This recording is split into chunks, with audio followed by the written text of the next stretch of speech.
Hello, my wonderful friends. It's time once more for a story. This is from Reddit user Check Your Danish. I like your name. This is MC Daywalker. What? Let's get into this one. I have no idea even what this could be about, so here we go.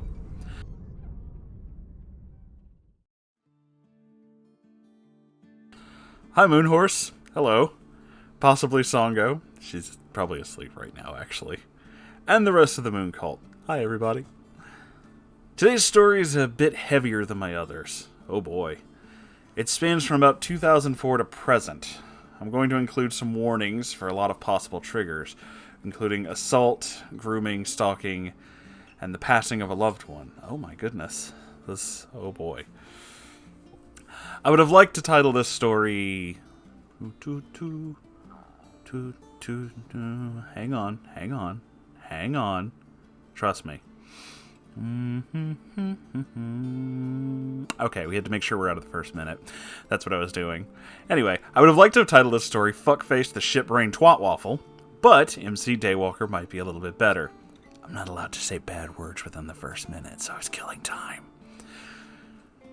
I just turned 15, I'm already uncomfortable, and was dumb.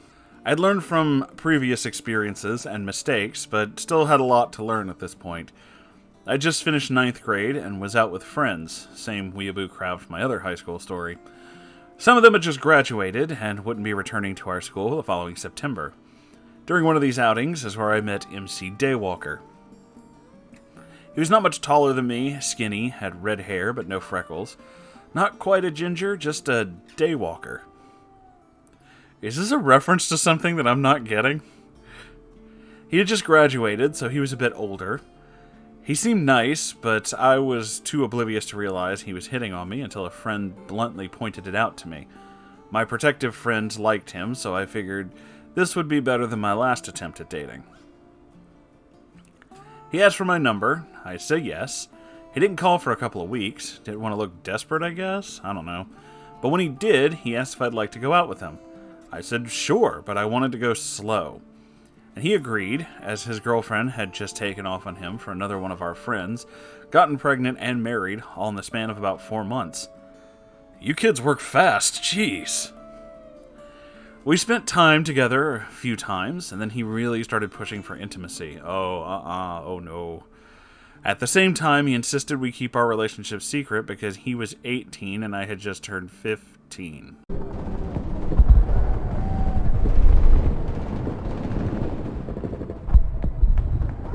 I understood, but it really stung that he wouldn't even hold my hand, even if his mom was home.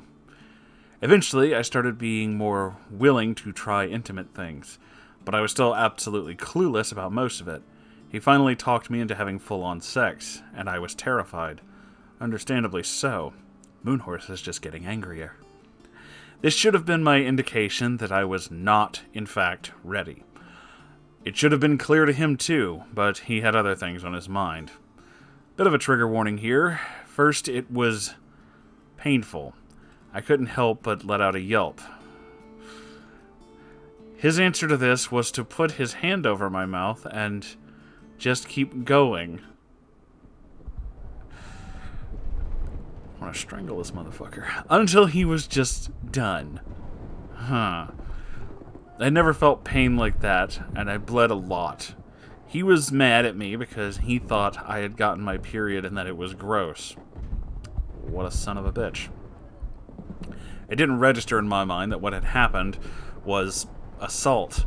You know what kind I'm going to say, but I'm not allowed to say it on this channel anymore. You know what I'm thinking. But looking back now, I know it wasn't what I had hoped my first time would be. This was what sex meant to him, apparently. It was good for me sometimes too, but most of the time, it was just painful. He didn't listen when I would tell him he needed to be more gentle, and he would just do whatever he felt like, as hard and as rough as he wanted. I've been on the pill for a couple of years at this point, got my period at just under 9 and had brutal cramps every month. Ow. So he saw this as an invitation to not use a condom. What a fucking moron. I tried to tell him that it was not 100% effective, and I would feel better if he did use one, but that didn't matter to him. Oh, big shock there, piece of shit like him. Luckily, I never got pregnant because I was, and still am, neurotic about taking the pill at exactly the same time every day, 9 p.m. on the dot. This went on for about 2 months, and then I guess it wasn't fun for him anymore. That, or he realized how fucked up it was for him to be doing this. I might have also harshed his buzz that I was asking for him to stop pretending like we weren't together. He didn't have a problem with my age before, but now that he had gotten into my pants and taken my virginity, it was an issue. He broke up with me through a goddamn email. Well, what a spineless little coward. I was legitimately crushed. I learned later that they were nothing more than words, but this motherfucker had told me that he loved me. I thought I had loved him too, and was hung up on him for months to come. Yeah, understandable. You were really fucking young. What a son of a bitch. As time went on, he completely ignored me when I was single and willing to try again with him. However, every single time I got into a relationship, he would have a change of heart and send me stupid lovey emails and messages. Of course. Then I'd be single again, get in touch with him to let him know, and he'd shrug me off. If I was single, he wanted nothing to do with me, but if I was taken, he couldn't have that. That is when he wanted me. This went on for a couple of years before it crept into the territory of light stalking. I wouldn't answer his calls, so he took to calling my work a couple times to try and get me to hang out. I told him to knock it off after I almost got fired for that. He kept doing it until my work just stopped answering his calls. I'd be walking to work, crossing the crosswalk, and I'd almost get hit by a car. Then I'd get a text from an almost new number each time saying, "Sorry, lol, I was late for work." Fucking what? Cool. Someone would throw pine cones at my bedroom window at night, and then I'd look and he'd be there. I guess he thought he was doing something romantic from a movie. Maybe he thought I'd invite him in and we'd kiss and Two Princes by the Spin Doctors would start playing. Okay, I'm not supposed to laugh, but the fact that you referenced that is pretty good. Fuck if I know. I will admit that song is an absolute jam. That song is an absolute jam. 100%. When I was 18, my boyfriend of 2 years was hit by a drunk driver and passed away in his sleep that night. Oh my god. That's horrible. I was distraught. Yeah, understandably so. There were no words to describe how alone I felt. My world was blurred. MC Daywalker had been harassing me the entire time my boyfriend and I had been together, but this time, he didn't disappear when it ended. He was actually incredibly supportive and kind and offered to accompany me to the funeral, strictly as a friend, to which I agreed. I was so desperate and lost that nothing made sense, and I wasn't able to discern between genuine concern and opportunistic manipulation. Not long after we buried the man I thought I was going to marry, MC Daywalker was at it again. This time, though, the state I was in, I yielded. The intimacy was what I thought I needed. If someone loved me now, I'd be able to get through this. I was wrong. After he got what he wanted, he told me, "You seem like you want a lot of commitment." Fucking really?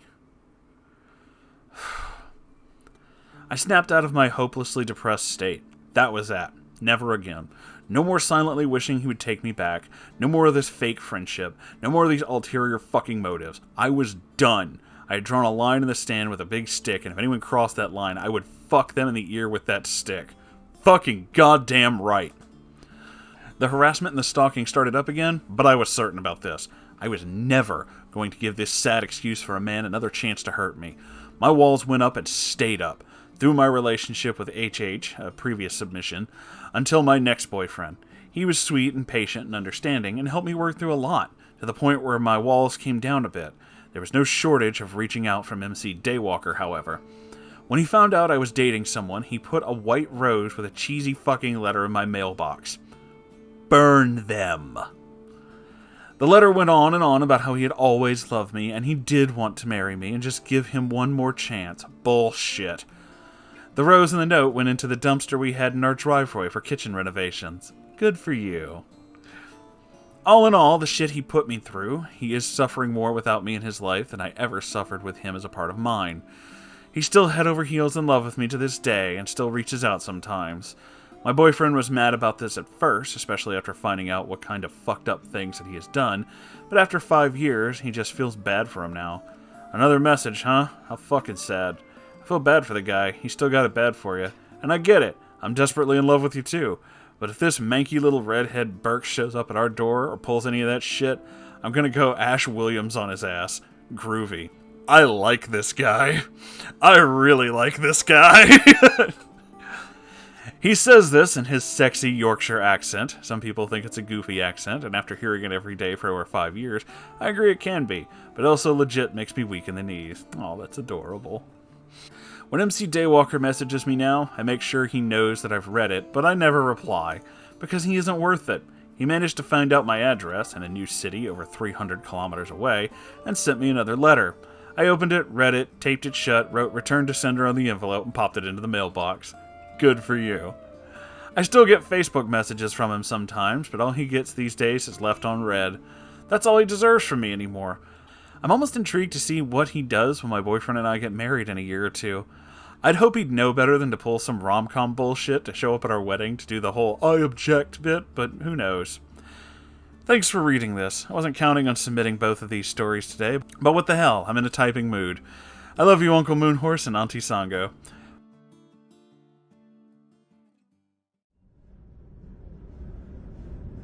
Well, we love you too.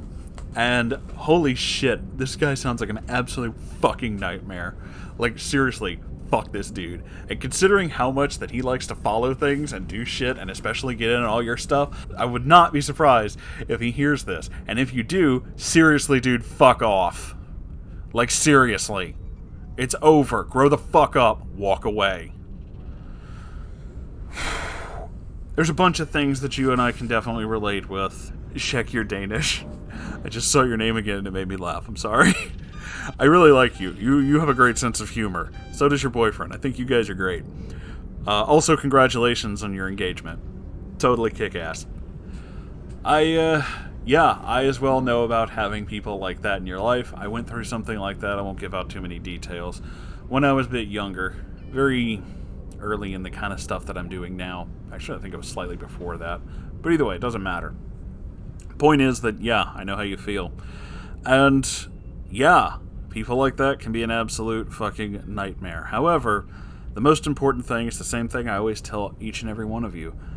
No one can take away who you are, and no one can take away your happiness. They can try. They can be little shitheads and try, but they will never be good enough to take away anything that you are. Period. No matter what. You are always just as awesome as you want to be, and even then, double some. And again, you have to believe these things that I'm saying. I'm an actual magical horse. You know, as far as you know. So, if I say it, it's gotta mean something. I'm literally magic. As far as you know. Anyway, this guy is kind of an asshole. More than kind of. I don't know why I said kinda. I just mean straight up absolute asshole. 100%. 10 out of 10 on the old asshole-o-meter. Which I didn't know I had until it started going off in the middle of this story, huh? So, yeah, I am very proud of you for the way that you're handling this. Just no contact, throw that shit away, don't even give him the time of day. Fucking amazing. That is unbelievably savage and unbelievably wonderful. And I certainly hope none of you are having to go through shit like this. I know that sometimes it happens, but it is the best way to do it. Just cut away and let that person go away.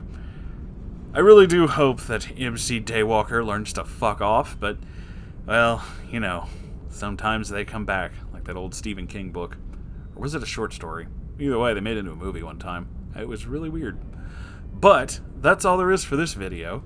So, thank you all for being a part of this, by just being here. And if you'd like to be more of a part of it, you can like, comment, subscribe. Haha! So that was a smooth transition, and I suck at those, which is why I pointed it out. I'm doing good. How about you? I also have a Ko-Fi if you'd like to donate to it so I can keep doing this. My own brand of terrible comedy. And I have a merch store which has shirts and other things in it. And when I say other things, I mean like masks, coffee cups, and I'm working on socks. Would anyone wear Moonhorse socks? I don't know if you would, but if you would, let me know and then I'll work on that. But feedback means a lot to me, is what I'm saying. I also have a subreddit, which is where this story and many others came from. r/Moonhorse stories, and you could post one there, or your fan art, or just anything you think I should look at. I like seeing the things you guys send me. You really are the best. And with all that, that's the end of this video. Except for the part that there's a live stream every Saturday. I forgot about that until just now. I'm doing good. Super, super the best. Anyway, I love you all, and I'll see you in the next video. Goodbye, everybody.